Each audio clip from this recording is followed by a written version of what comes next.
Selamat pagi teman-teman semua. Apa kabar hari ini? Oke, aku setelah 3 kali ditunda devotionnya dan akhirnya hari ini aku bisa devotion dan pagi hari ini sebelum kita mulai mari kita mau berdoa bersama-sama. Mari kita berdoa. Tuhan, terima kasih buat pagi hari ini. Tuhan, buat kesempatan yang Tuhan masih berikan buat kami untuk kami bisa duduk.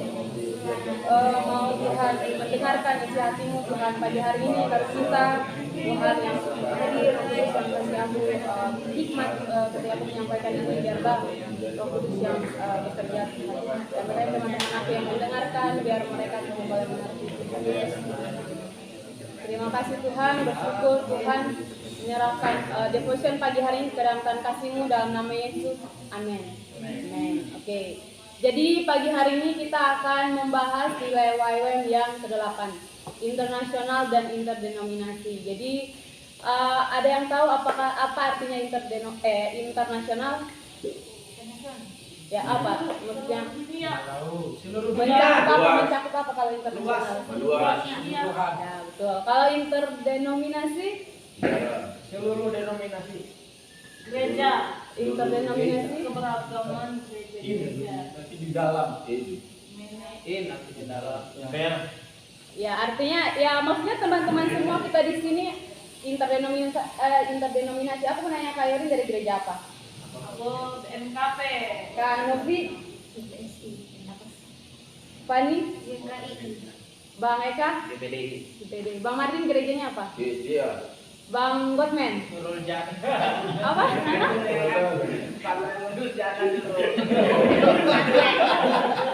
Oke, Petra gerejanya apa? Bang Hendrik? GPI Rock. Fajar? GPIB. Ulang dari AKBP. AKBP. Bang Mas Joko? GPIB. GPI Taman Palem. Apa? Taman Palem. Oh, GPI lah intinya ya. Joseph? GBT. Rosma ini apa gerejanya siapa? Aku MKP. Apa itu? Protestan. Pecahan MKP. Oh, oke. Kak Erni? Sama Sekarang sih udah apa jadi? Ya. Aku dulu GPI. Jadi maksudnya kita semua di sini dari berbagai-bagai gereja, berbagai-bagai suku, tapi nggak ada yang dari sini mamanya atau bapaknya orang Belanda, ada nggak sih? Ada saya. Oh ya keturunan. Tapi maksudnya yang terbang langsung dari luar negeri ke sini siapa ada? Nggak kelihatan. Ya, Ada kelihatan. Ada katanya. Kan ada luar negeri. Luar negeri ya. Jadi Jadi kita sini kan. Saya tinggal luarnya boleh lihat kiri kanannya mungkin Dari Spanyol ya? untuk memastikan dia orang Indonesia atau tidak. Dari Spanyol ya? Ini orang India jauh-jauh, ini orang Nepal. Aku Orang Inggris. Oke, jadi pagi hari ini nilai kita itu dan saya melihat keberagaman yang ada di YWAM ini dan kita sudah menghidupi itu, betul apa enggak? Betul. Karena sudah berbagai, nggak ada yang di sini datang dari gereja yang kayaknya beberapa yang GBI cuma beberapa yang sama. Selain itu nggak tahu aku nggak pernah dengar gereja-gereja itu, maksudnya Itu gereja suku. iya gereja-gereja suku ya. Tapi walaupun berbeda-beda, tapi kita dikumpulkan di sini untuk satu tujuan yaitu apa? Visinya Tuhan. Ya, jadi mari pagi hari ini kita membuka di 1 Korintus 12 ayat 12 sampai 31.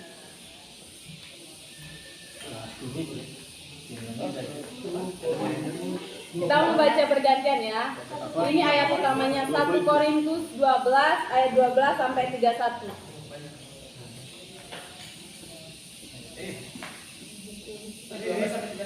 1 Korintus 12 ayat 12 sampai 31. Bacanya dari saya ke kanan. Oke, dari aku ya.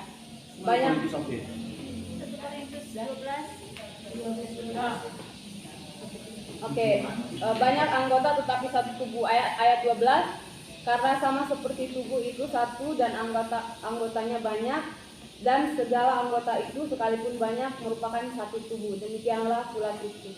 Sebab dalam satu roh kita semua, baik orang Yahudi maupun orang Yunani, baik budak maupun orang merdeka, telah dibaptis menjadi satu tubuh, dan kita semua diberi minum dari satu roh.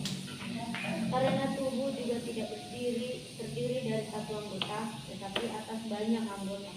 Andai kata kaki berkata, karena aku bukan tangan, aku tidak termasuk tubuh. Jadi benarkah ia tidak termasuk tubuh?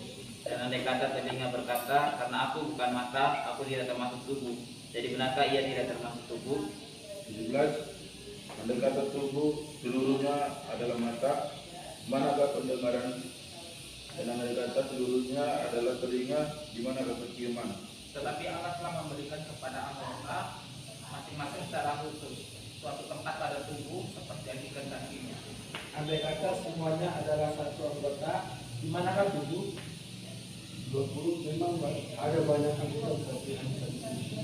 Jadi mata tidak dapat berkata kepada tangan, aku tidak membutuhkan engkau, dan kepala tidak dapat berkata kepada hati, aku tidak membutuhkan engkau. Juga malahan justru anggota-anggota tubuh yang nampaknya paling lemah yang dibutuhkan, yang paling dibutuhkan. Dan kepada anggota-anggota tubuh yang menurut pemandangan kita kurang terhormat, kita berikan penghormatan khusus, dan terhadap anggota-anggotanya kita yang tidak elok, kita berikan perhatian khusus.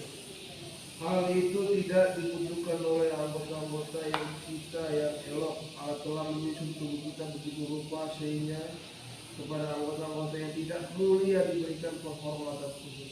Supaya jangan terjadi perpecahan dalam tubuh, tetapi supaya anggota-anggota yang berbeda itu saling memperhatikan.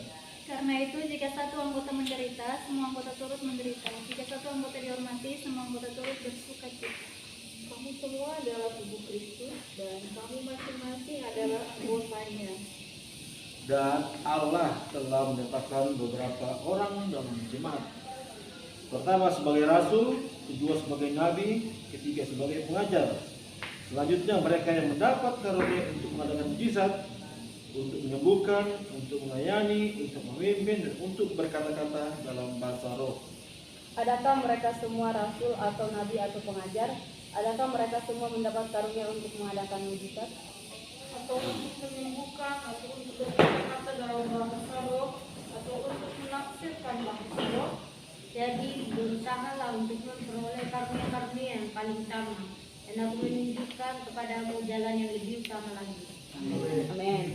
Jadi di ayat ini kita belajar bersama-sama ya, maksudnya banyak anggota seperti tadi saya bilang, ada yang dari gereja ini, dari gereja itu, tapi kita semua satu, walaupun berbeda-beda, tapi tujuan satu, kita datang ke tempat ini meninggalkan keluarga kita, meninggalkan mungkin usaha kita, atau meninggalkan apapun yang kita tinggalkan. Kita datang dari berbagai denominasi, datang dari berbagai latar belakang, tapi kita semua datang untuk satu tujuan, yaitu untuk kerajaan Tuhan gitu. Jadi aku sebelum menyampaikan ini, aku baca gitu bukunya Darlene yang pentingnya nilai itu. Di situ dia bilang dia bercerita lah tentang banyak hal. Terus satu yang dia bilang, sebagai orang YWAM kita harus merayakan keindahan. Artinya lihat aja, yang nggak ada yang sama kan, warna kulit kita berbeda, rambut kita berbeda, bentuk mata kita berbeda, tinggi kita pun berbeda, tapi itu bukan menjadi menjadi penghalang untuk kita duduk bersama-sama, kita berkumpul bersama-sama untuk menyampaikan kabar baik itu gitu. Jadi kita harus merayakan itu. Inilah nilai kita. Kita harus bangga internasional dan interdenominasi. Mungkin kita di sini belum ada ya. Aku dengar DTS Juli mau ada dari luar muridnya ya. Tepuk tangan dong, Tuhan bawa bangsa-bangsa ke sini karena itu nilai kita gitu. Jadi yang saya mau katakan, kita datang di sini dengan berbagai, aku nggak tahu ya, orang Batak mungkin punya budayanya sendiri, orang Papua, orang Manado, orang Padang, orang Kupang, orang Jawa, orang Nias, semua punya budayanya sendiri, punya cara pandangnya sendiri. Tetapi ketika kita datang ke tempat ini, kita tuh persepsinya itu yang tadi bilang banyak anggota, mungkin kita datang kayak ibarat kita datang dari berbagai latar belakang, kita datang dengan membawa koper kita masing-masing lah. Tetapi kita sampai di sini, kita kumpulkan itu. Kita nggak bawa lagi, kalau aku di Medan nggak boleh aku kayak gini, kalau aku di Nias nggak boleh aku kayak gini. Tapi kita datang ke tempat ini, semua di dalam bukunya Darlene itu dia bilang kita harus pegang satu budaya Kristus.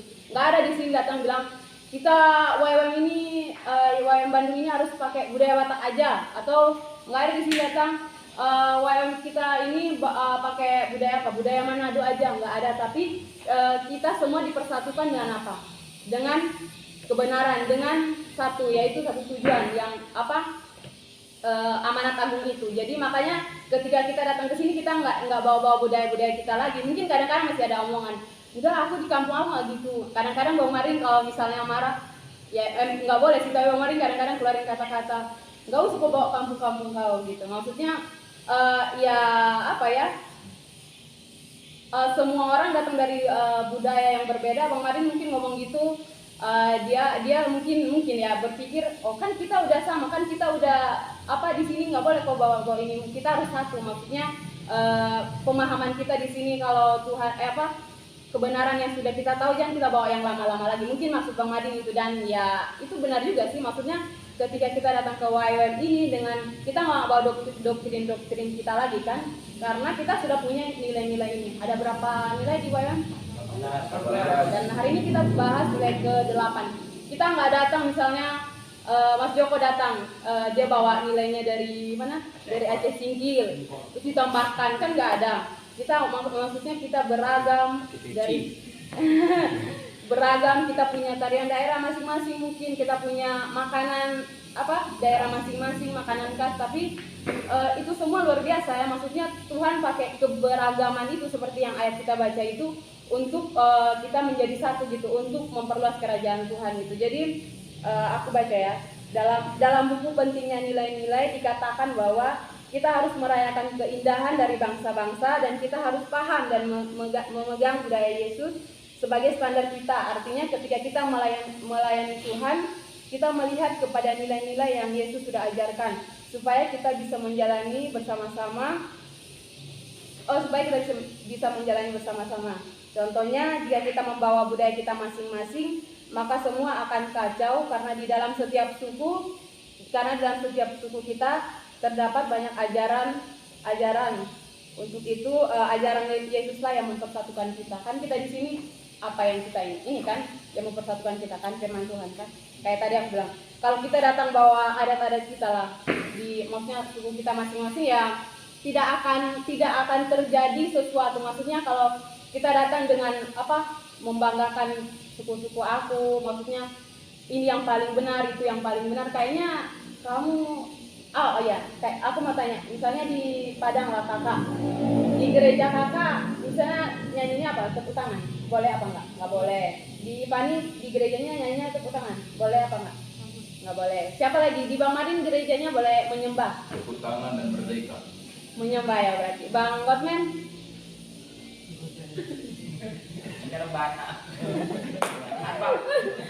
Fajar di gereja Fajar apa? Nggak boleh tepuk tangan, cuma pakai kidung jemaat sama EKW aja. Mas Joko? Enggak tepuk tangan. Enggak tepuk tangan. Joseph?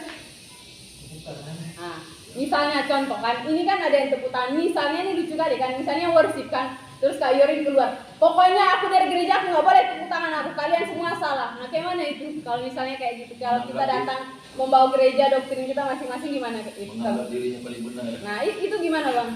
Ya saya ya sepertinya apa sih? Atau bahkan Bang Marin lihat kan, Kak Yorin nggak mau tepuk tangan pokoknya. Aku berdoa sekali aku tepuk tangan, terus Bang Marin tepuk tangan, terus Bang Marin bilang, Bang Marin melihat apa sih? Maksudnya kayak abang bilang, iya diam-diam wae gitu. Maksudnya kalau misalkan ya, kita masih membawa yang lama-lama doktrin kita dari gereja itu yang kayak aku nyanyi harus nggak boleh tepuk tangan, nggak boleh nangis, nggak boleh menyembah, maksudnya nggak boleh, pokoknya harus diam. Tuhan itu pokoknya harus tenang. Ada datang satu harus tepuk tangan. Jadi kayak mana kalau misalnya datang bawa itu kan lucu kan. Jadi yang mempersatukan kita apa? Budaya Tuhan Yesus. Harus ingat itu, budaya Kristus. Kata Darlene kita harus kayak gitu, maksudnya yang mempersatukan kita sekali lagi budaya Yesus, bukan budaya Batak, bukan budaya Manado, bukan budaya Nias. Makanya sempat ada siapa sih yang pernah bilang wawasan lagi, Yayasan Wahana Anak Medan. Makanya kan kalau misalnya orang Medan semua di sini kan nggak seru kan, enak Bang kalau semua orang Medan kurang kan? Iya.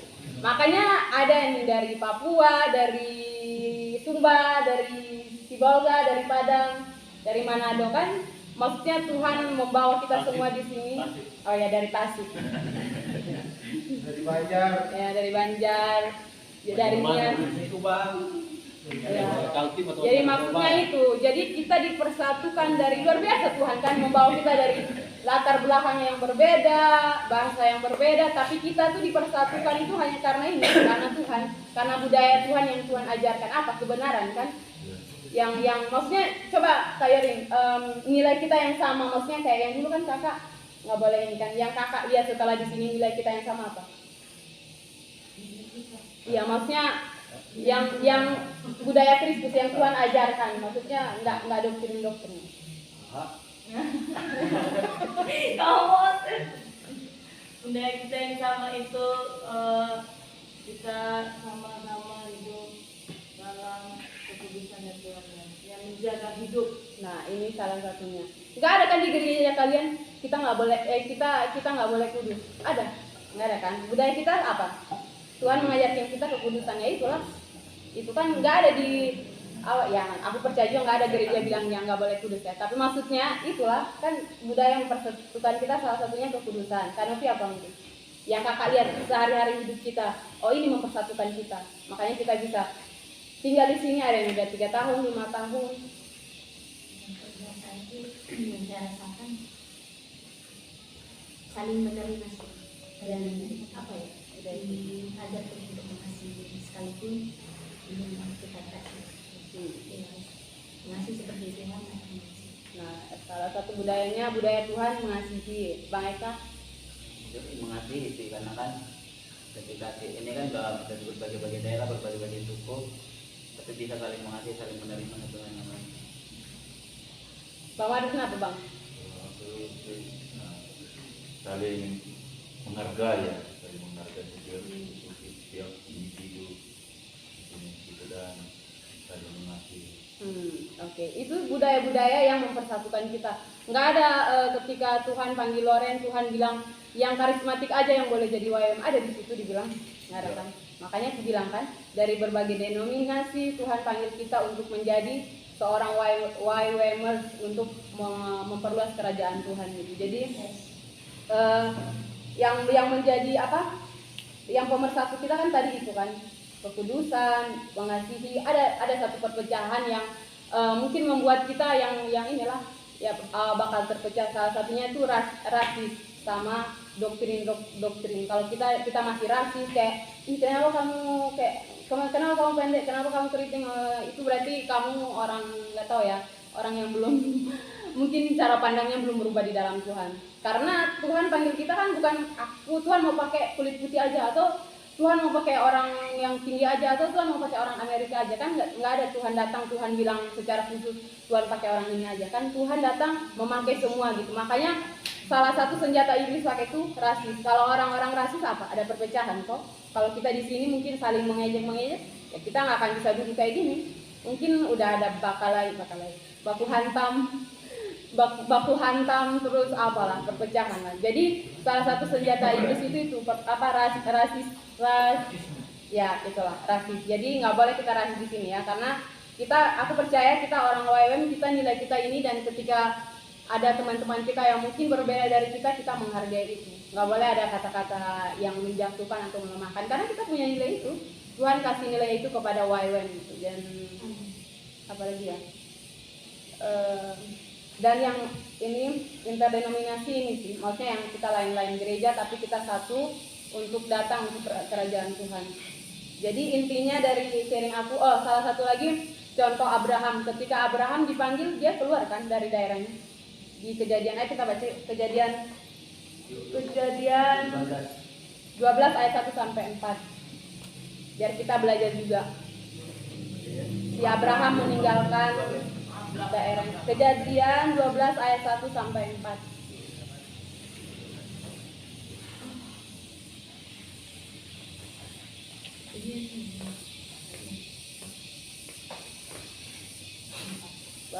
Aku minta satu orang baca.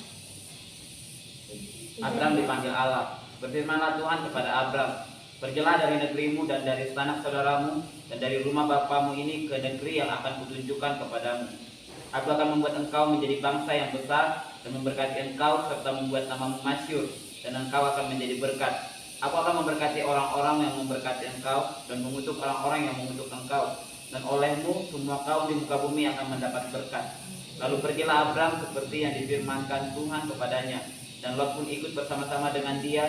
Abram berumur 75 tahun ketika ia berangkat dari Haran. Nah, ini kita belajar dari Abraham.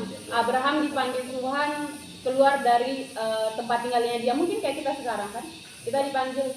Abraham tua itu. Ya maksudnya kita dibawa keluar dari tempat tinggal kita masing-masing, dari Sumba, dari Manado, dari Papua. Kita kan keluar kan dari daerah kita masing-masing untuk apa? Untuk melakukan panggilan Tuhan gitu. Jadi salah satu contoh yang bisa, maksudnya salah satu tokoh di Alkitab yang kita pelajari itu ini sih, Abraham itu. Maksudnya dia mau mengikuti panggilan Tuhan gitu, keluar dari orang kalau di tempat tinggal kita kan merasa nyaman kita lah mungkin. Kalau misalnya di sana banyak keluarga apa-apa ini, kalau kita pergi meninggalkan keluarga kita, ya sekarang ya seperti yang kita rasa, teman-teman rasa, ya kalau apa-apa ya sama Tuhan, namun sama siapa kan, bergumul sama Tuhan. Jadi salah satu tokoh di Alkitab yang mengajarkan kita untuk itu Abraham sih. Dan jadi inti dari nilai ini internasional dan interdenominasi itu, kita harus memegang teguh budaya Yesus supaya tujuan kita tercapai, yaitu melakukan amanat agung itu ya, Matius 18 ayat 19 sampai 20. Mungkin itu aja dari aku pagi hari ini. Kalau ada salah-salah kata aku minta maaf, dan ini yang bisa saya sampaikan. Mari kita menghidupi nilai ini. Mari kita menjadi orang-orang yang nggak membawa budaya-budaya kita, tapi satu budaya Tuhan yang kebenaran itu. Nggak pakai budaya-budaya kita lagi ketika kita datang di YM ini. Jadi ini yang bisa saya sampaikan pagi hari ini. Mungkin dari teman-teman ada yang mau feedback atau apa, silakan. Terima kasih.